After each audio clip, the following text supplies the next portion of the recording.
শরীর থেকে বজ্র ও বিষাক্ত পদার্থ বের করে দেওয়ার মতো গুরুত্বপূর্ণ কাজ করে কিডনি। কিন্তু ভুল জীবনযাত্রা, খারাপ খাদ্যাভ্যাস সহ একাধিক কারণে বর্তমানে প্রচুর মানুষই কিডনির নানান সমস্যায় ভুগছেন। প্রথমে ছোট ছোট সমস্যা থেকে পরে বড় ধরনের সমস্যা হয় এবং কিডনি বিকল হয়ে যায়। তাই কিডনি পুরোপুরি বিকল হওয়ার আগেই সতর্ক হতে হবে।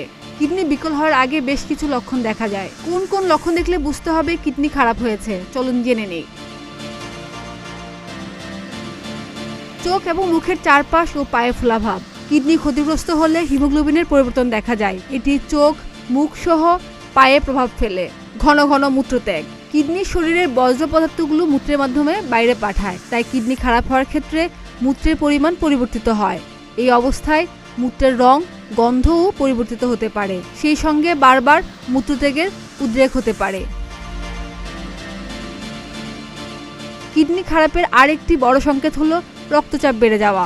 রক্তচাপ অন্যান্য সমস্যার কারণেও হতে পারে, তবে কিডনি ব্লাড প্রেশারের উপরও মারাত্মক প্রভাব ফেলে।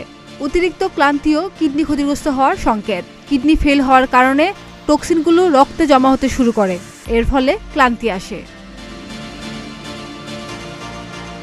খাদিজা নিপা, প্রতিদিনের বাংলাদেশ।